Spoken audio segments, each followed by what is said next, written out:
can expand our exports and get more money. Where were we in 2022? Unga was at 240. Our sugar industry was in dire straits. The price of coffee was 60. Many farmers were thinking of how to get out of coffee. Many farmers were thinking how to get out of sugarcane growing. Milk was selling at between 32 shillings and 35 shillings. The whole agricultural sector had very high input costs. Fertilizer was at 7,000, 6,500, 7,000. Unanielewa? So, what did we have to do? First, I made the decision that we are not going to continue subsidizing consumption. Instead, we are going to subsidize production. And as a result, we put government money in fertilizer subsidy. We put government money in subsidizing our seeds and that sector. That is number one. Number two, we worked on getting rid of brokers and cartels and crooks in the agricultural sector. Those of you from Western Kenya, you know what was happening in the sugar industry. Sindio? You know what was happening in the sugar industry? The sugar industry had become captive and hostage to a few characters who determined who gets what, which license is issued, who goes where. And they were so daring and brazen. It took me to tell them, mambo ni matatu. Yes. Ama hamukusikia hiyo story? Yes. Kwani mngetaka nifanye nini? Watu wengine walisema ati nimethreaten watu. Hapana. Si ndio? This coffee sector was also a hostage of a few people. One person was a farmer. He has a license as a miller. He has a license as a broker. And he is the one buying coffee at the Nairobi Coffee Exchange. One person. Undermining everybody and causing confusion and making sure that they make the most money, farmers make the least. Munanielewa? So, we started by registering farmers, because if you want to have clarity on what interventions to carry out, you must work on the basis of data. You must have correct information. You must know. And that is why we started by registering every farmer. Today, I can tell you, in our Kiami's portal, we know we have the registration of every coffee farmer and their acreage, every tea farmer and their acreage, every sugarcane farmer and their acreage, every maize farmer and their acreage, wheat farmer, and on and on and on. We are now finalizing on our livestock farmers. As a result, because we are now working on the basis of data, we reduced the price of fertilizer to 2,500. We registered farmers. We got rid of the cartels. And we created new markets for our products. Today, working with China, we have removed tariffs for our exports of tea, coffee, macadamia, avocados to China. We've done the same with Japan. We are now working on India to create more markets. What are the results? As I talk to you today, the average of price of milk has moved from 35 shillings to between 45 and 50. Those of you who are coffee farmers, you're here. The average price of coffee has moved from 60 shillings in 2022. The average now is 110, 120, up to 140. Sugarcane, where government was putting money every year. The millers, they take farmers' cane, they mill, they sell. They don't pay the farmer for 6 months. They don't pay workers for 2 years. Government has to step in.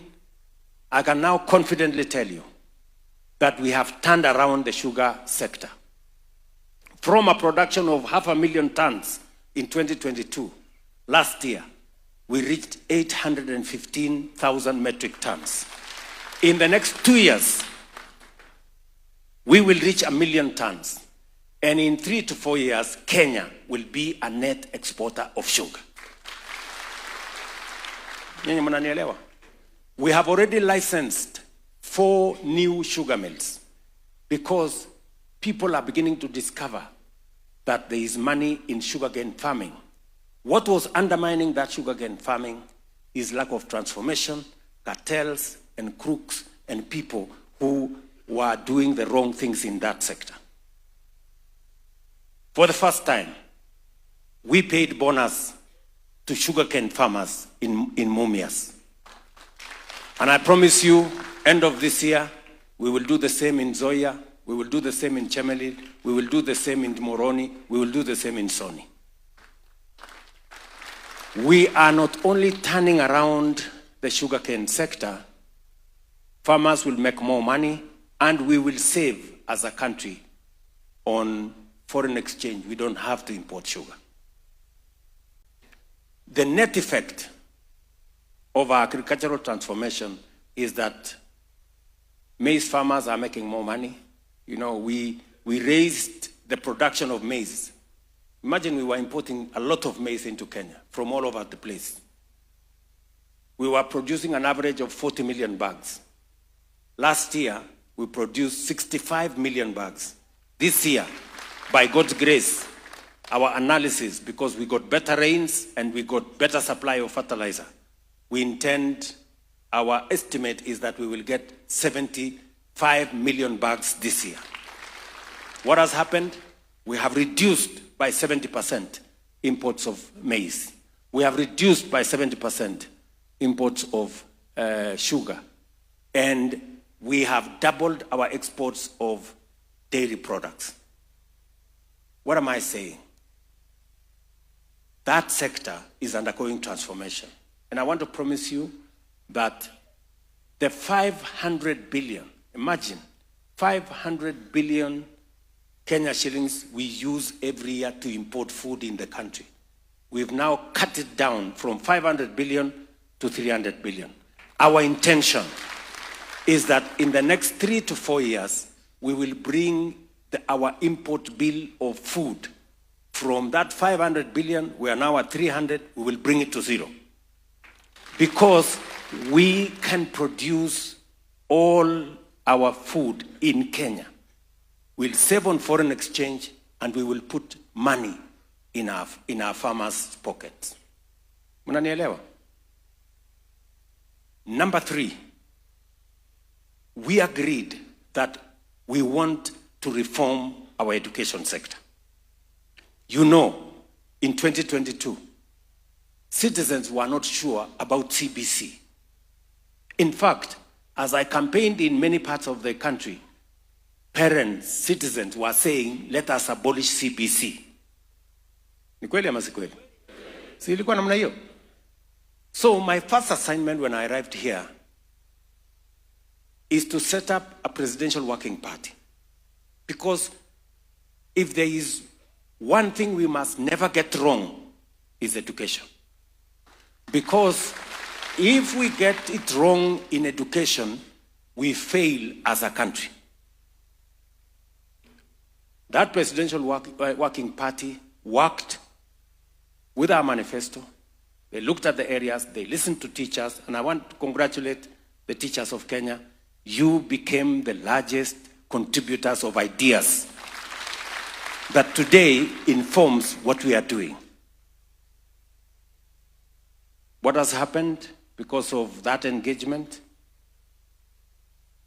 Number 1, deliberately, by the way, and for your information, very few people can dare reform the education sector because it's a very sensitive area.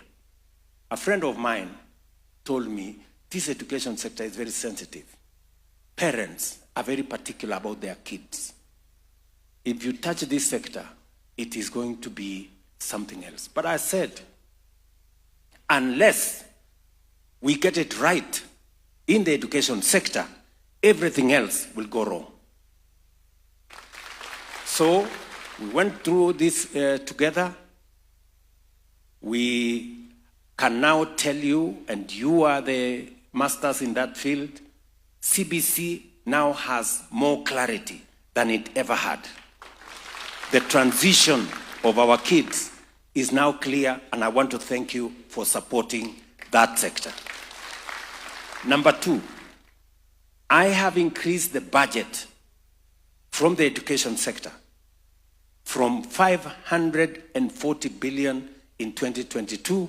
This year, it is at 702 billion. The largest increase in funding in the education sector in Kenya. And I'm not doing it because of guesswork. I am deliberate and intentional because I know any investment we make in the education sector is not an expenditure. It is an investment because we will get returns from it. You know very well, your teachers, we had huge gaps in our classrooms. Every administration was hiring 5,000 teachers every year. True or not true? That was the norm. We're hiring 5,000 teachers every year. I decided that we must do it differently. And I want to thank you very much because you understood what I was saying. You allowed us as government to hire huge numbers of teachers, even though we started with interns, because it was necessary for us first to have teachers in classroom, get them out of the streets, balance the money we have. And today, I can confidently say in this teachers meeting that we are slowly closing the gap on teacher-student ratio. We now have 76,000 teachers teaching. In January, we will have 100,000.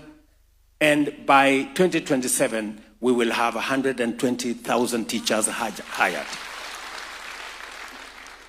Sasa mimi nataka niwaulize, kwa sababu nyinyi mnajua hesabu. Yeah? Other administrations have been hiring 5,000 teachers every year, right? We have hired by January 100,000 teachers in 3 years. Ni kweli ama si kweli? Sasa nyinyi kwa hesabu yenu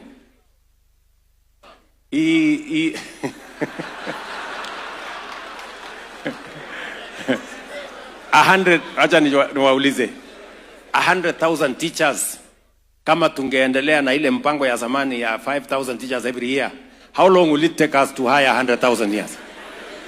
20 years. So teachers that were supposed to be hired in 20 years, we have hired in 3 years. Ni kweli ama si kweli? Tunaelewana?